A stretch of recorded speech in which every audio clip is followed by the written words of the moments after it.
இன்றைக்கி இந்த வீடியோவில் மிக மிக முக்கியமான எச்சரிக்கையான ஒரு ஜோதிட ஆன்மீக விஷயத்தை தான் இப்போ இந்த வீடியோவில் அதிரடியாக பார்க்க போகிறோம். அதிரடியாக பார்க்குறதுக்கு முன்னாடி எதை பற்றிய விஷயத்தை பார்க்க போகிறோங்கிறத ஷேர் பண்ணுறேன். எதை பற்றிய விஷயத்தை பார்க்க போகிறோங்கிறத தெளிவாக இந்த வீடியோவில் தெரிஞ்சு பயன்பெறுங்க. அதாவது மே மாதம் 5ஆம் தேதிக்கு பிறகு கிரகங்களிடையே ஏற்பட்ட சில மாற்றங்களால் ஒவ்வொரு ராசிக்காரங்களுக்கும் ஒவ்வொரு வகையில் தாக்கமானது ஏற்படும். அப்படி ஏற்படக்கூடிய தாக்கத்தை அந்தந்த ராசிக்காரங்க தெரிஞ்சு பயனடையணுங்கிறதுனால ஒவ்வொரு ராசிக்கும் என்ன தாக்கம் ஏற்படும் அப்படிங்கிறத ஷேர் பண்ணிகிட்ருக்கேன். அதில் இன்றைக்கி இந்த வீடியோவில் மீனராசி நேயர்களுக்கு ஷேர் பண்ண போகிறேன். மீனராசியில் பிறந்த நேயர்கள் உங்களோட ராசிக்கு என்ன தாக்கம் ஏற்படும் அப்படிங்கிறத தெரிஞ்சுக்குங்க. அதற்கேற்ப நடந்து பயன்பெறுங்க. சரி வாங்க, என்ன தாக்கம் ஏற்படும் அப்படிங்கிறத தெளிவாக இந்த வீடியோவில் பார்க்கலாம்.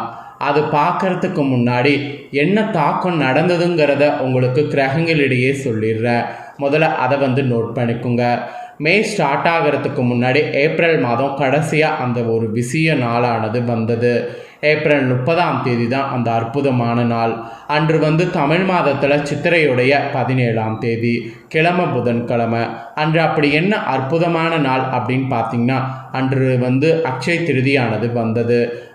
இந்த அக்ஷய திருதி சாதாரணமான அக்ஷய திருதி கிடையாது. மிகவும் முக்கியமான எச்சரிக்கையான அக்ஷய திருதி என்று சொல்லலாம். ஏன்னா இந்த அக்ஷய திருதி அன்னைக்கு தான் கிரகங்களிடையே அந்த யோகங்கள் உருவானது. இதனுடைய தாக்கம் தான் மே 5க்கு பிறகு உங்கள் ராசிக்கு ஏற்படும். ஸோ என்ன தாக்கம் ஏற்படும் அப்படிங்கிறத நீங்கள் தெரிஞ்சுக்கிறதுக்கு முன்னாடி அக்ஷய திருதியுடைய சூத காலம் இந்த டைமில் என்னென்ன தானங்கள் செய்யணும், என்ன பொருட்கள் வாங்கணுங்கிறத உங்கள் ராசிக்கு சொல்கிறேன். ஏன்னா அக்ஷய திருதினாவே தங்கம் வாங்கிறது தான். தங்கம் வாங்கிறது தவறிட்டனாலும் தங்கம் வாங்கிறதுக்கு மேலே சில பொருட்களை இந்த ஒரு வார காலத்தில் வாங்கலாம். இதெல்லாம் நம்ம வாங்கும்போது நமக்கு அதிர்ஷ்டமானது பெருகும், செல்வமானது நமக்கு பெருகும். ஸோ செல்வம் அதிர்ஷ்டம் பெருகுவதற்கு பெரிய அளவில் பலன் நமக்கு இருக்குது. அந்த பலனை நாம் பெறுவதற்கு என்ன பண்ணுங்கிறத விஷயத்தை உங்களுக்கு சொல்ல போகிறேன். அதை தெளிவாக இந்த வீடியோவில் தெரிஞ்சு அதை பண்ணி பயன்பெறுங்க. வாங்க என்ன பண்ணுங்கிறத பார்க்கலாம். சித்திரை மாதத்தில் வளர்பிறை காலத்தில் வரக்கூடிய திருதியை தினம் அக்ஷய திருதி தினமாக அனுஷ்டிக்கப்படுது. அக்ஷய திருதி என்றாலே இந்த தினம் தங்கம் வாங்கினால் மென்மேலும் தங்கத்தின் சேர்க்கை நமக்கு உண்டாகும். அந்த நம்பிக்கையின் அடிப்படையில் பெரும்பாலான மக்கள் இந்த தினம் நகைக்கடைகளுக்கு சென்று தங்க நகை வாங்குவதை வாடிக்கையாக வைத்திருக்கிறாங்க. ஆக்சுவலி ஜோதிட சாஸ்திர வல்லுநர்கள் தங்கம் வாங்குவதற்கு மிக சிறப்பானது அக்ஷய திருதி என்று சொல்கிறாங்க. இந்த வருடம் 12 ஆண்டுகளுக்கு பிறகு ரோகிணி நட்சத்திரத்தில் அக்ஷய திருதி வந்திருந்தது. அக்ஷய திருதியுடைய சூத காலம் இந்த ஒரு வாரத்துக்கு இருக்கிறதுக்கு காரணம் என்னன்னா, சூரியன் சந்திரன் சுக்கிரன் தான். இந்த கிரகங்கள் உச்சம் பெற்றிருக்கிறாங்க. இவங்க எல்லாத்துக்கும் மேலாக தங்கத்துக்கு காரத்துவம் கொண்ட கிரகமான குரு கிரகம் உச்சம் பெற்றிருக்கு. இந்த 4 கிரகங்கள் உச்சமாக இருக்கிறதுனால தான் மே 5க்கு பிறகு இதெல்லாம் நடக்கும் என்பது குறிப்பிடப்பட்டிருக்கு. அதனால தான் அக்ஷய திருதியில் தங்கம் வாங்க முடியாதவங்க தங்கத்தின் சேர்க்கை அதிகமாக பொருளாதார வளர்ச்சி கிடைக்க இந்த 5 நாட்களில் இந்த தான தர்மங்கள்லாம் செய்யுங்க என்பது உங்களுக்கு சொல்லப்பட்டிருக்கு. அக்ஷய திருதியில் செய்ய முடியாத சில விஷயங்கள் இனி வரக்கூடிய நாட்கள் நீங்கள் செய்தீங்கன்னா உங்களுக்கும் உங்கள் சந்ததியினருக்கும் மிகுந்த நன்மைகள் ஏற்படும். அப்படி என்ன செய்யணும், ஏது செய்யணும் அப்படிங்கிறத உங்கள் ராசிக்கு எக்ஸ்பிளைன் பண்ணுறேன். என்ன செய்யணும், ஏது செய்யணும் அப்படிங்கிற விஷயங்களை இந்த வீடியோவில் மீன ராசிக்காரங்க தெரிஞ்சுக்குங்க. ஆக்சுவலி அக்ஷய திருதி அன்னைக்கு செய்ய முடியாததை இந்த ஒரு வாரத்தில் செய்ய வேண்டியது ஃபஸ்ட்டு என்னன்னா, நாடெங்கும் இருக்கக்கூடிய புண்ணிய நதிகளில் ஏதேனும் ஒன்றில் நீராடுறது. இந்த மாதிரி பண்ணிங்கன்னா உங்களுடைய பாவங்கள் அனைத்தும் நீங்கும். அப்புறம் இந்த ஒரு வார டைமில் தானங்கள் செய்யலாம். அதாவது அன்னதானம். இது செய்திங்கன்னா மகத்தான பலன் கிடைக்கும். ஏன்னா இந்த தினத்தில் அன்னை பராசக்தி அன்னபூர்ணியாக சிவபெருமானுக்கு அன்னதானம் அளித்தாங்க.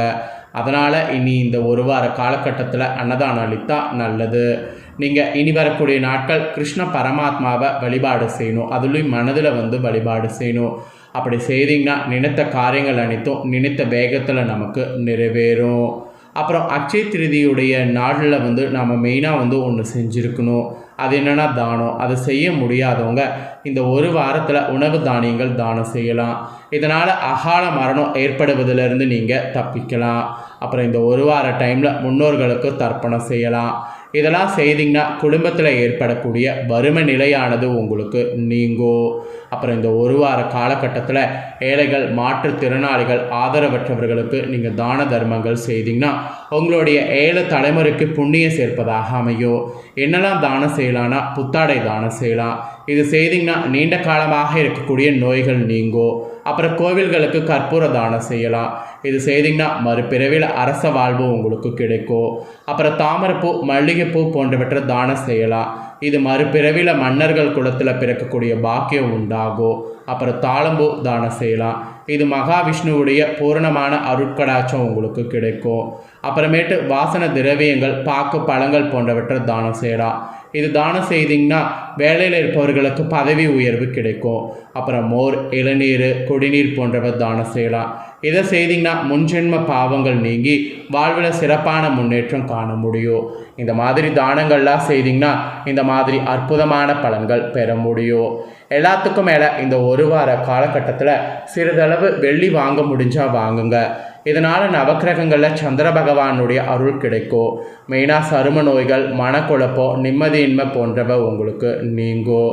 இப்போ நான் சொன்னது எதுவுமே இந்த ஒரு வார காலகட்டத்தில் உங்களுக்கு செய்ய முடியல டைம் இல்லை அப்படின்னா ஒன்றும் பிரச்சனை இல்லை. 11 ஏழைகளுக்கு தயிர் சாதம் மட்டுமாவது அன்னதானமாக கொடுங்க. இதை நீங்கள் ஒன்று பண்ணுறதுனால உங்களுடைய 11 தலைமுறைகள் உணவிற்கு கஷ்டப்படக்கூடிய நிலை ஏற்படாமல் காக்கும். அதனால் இதை ஒன்று பண்ணியே மற்றதை பலனை பெற்றுக்குங்க. இது தாங்க ஆன்மீக ரீதியாக உங்களுக்கு சொல்லப்பட்ட விஷயங்கள். இவ்வளோ நேரம் ஆன்மீக ரீதியாக உங்களுக்கு என்ன செய்யணுங்கிறத சொன்னேன். இப்போ நெக்ஸ்ட்டு உங்களோட ராசிக்கு என்ன பலன் கிடைக்குங்கிறத சொல்ல போகிறேன். உங்களோட ராசிக்கு என்ன பலன் கிடைக்குங்கிறத தெளிவாக இந்த வீடியோவில் தெரிஞ்சு பயன்பெறுங்க. ஆக்சுவலி உங்களோட ராசிக்கு நீங்கள் என்ன மாதிரியெல்லாம் நடந்துக்கணுங்கிறத தெளிவாக உங்களுக்கு சொல்ல போகிறேன். நினைத்ததை உடனே முடிக்க நினைக்கிறதுல மீனராசினியர்கள் ரொம்பவே ஆர்வமாக இருப்பீங்க. இப்படி இருக்கக்கூடிய உங்களுக்கு கிரகநிலைகளை ஆராய்ந்து பார்க்கும் பொழுது தொடக்கத்தில் உங்கள் ராசிநாதன் குருவானவர் சுக்கிரன் வீட்டில் பரிவர்த்தனை யோகம் பெற்று சஞ்சரிக்கிறார். இதன் விளைவாக இல்லத்தில் நல்ல காரியங்கள் நடைபெறும். உடன் பிறப்புகள் வழியே உருவான பகைகள்லாம் உங்களுக்கு மாறும். வழக்குகள்லாம் உங்களுக்கு சாதகமாக முடியும். மொத்தத்தில் சாதகமாக இருக்கிற மாதிரி சூழ்நிலை அமைஞ்சிருக்கு. நட்பால் நன்மையானது கிடைக்கும். நாகரிகமாக வாழ தேவையான வசதிகள் சேரும். பல முறை போராடியும் முடிவடையாத சில காரியங்கள் இப்பொழுது முடிவுக்கு வரும். இடம் பூமி சம்பந்தப்பட்ட வகையில் பத்திரப்பதிவில் இருந்த தடைகள்லாம் உங்களுக்கு ஆகலும். உடல்நலத்தில் மட்டும் கூடுதல் கவனம் செலுத்தணும். இல்லைனா உடல்நலத்தில் பெருத்த நஷ்டமானது உங்களுக்கு ஏற்படும். அப்புறம் தொழில்ஸ்தானத்தின் அதிபதியாக விளங்கக்கூடிய குரு அவர் அஷ்டமதிபதி சுக்கிரனோடு பரிவர்த்தனை பெறுறாரு. இதனால் சில நேரங்களில் இழப்புகளையும் ஏமாற்றங்களையும் சந்திக்க நேரிடும். கொடுக்கல் வாங்கலில் தகராறுகள் ஏற்படாமல் பார்த்து கொள்வது நல்லது. பிறரை நம்பி ஒப்படைக்கப்பட்ட பொறுப்புகள் நடைபெறாமல் மீண்டும் உங்களை சேரலாம். வாழ்க்கை தேவைகள் பூர்த்தி ஆவதில் நிறைய பிரச்சனைகள் உங்களுக்கு ஏற்படும். புதிய வழக்குகள் உண்டாகி மன வருத்தத்தை அதிகரிக்க செய்யும். அதே சமயம் உங்கள் ராசிக்கு 12வது இடத்துக்கு வரக்கூடிய ராகுவால் இந்த டைம் ட்ராவல் அதிகரிக்கும். இடமாற்றம் வீடு மாற்றம் உறுதியாகும். வாடகை கட்டடத்தில் நடைபெறக்கூடிய தொழிலை சொந்த கட்டிடத்திற்கு மாற்றக்கூடிய முயற்சி செய்தீங்கன்னா கைகூடும். 6ல் சஞ்சரிக்கக்கூடிய கேதுவால் உத்தியோகத்தில் திடீர் மாற்றம் வரலாம். அப்புறம் விருப்ப ஓய்வில் வெளிவந்து சுய தொழில் தொடங்கக்கூடிய முயற்சியில் இன்ட்ரெஸ்ட் காட்டினீங்கன்னா சக்ஸஸ் ஆகும். ஆரோக்கிய குறைபாடு அதிகரிக்கும். எனவே அலைச்சலை குறைத்து கொள்வதோடு ஆகாரத்தில் கட்டுப்பாடு செலுத்தணும். இதெல்லாம் தான் உங்களுக்கு நல்லது என்பது சொல்லப்பட்டிருக்கு.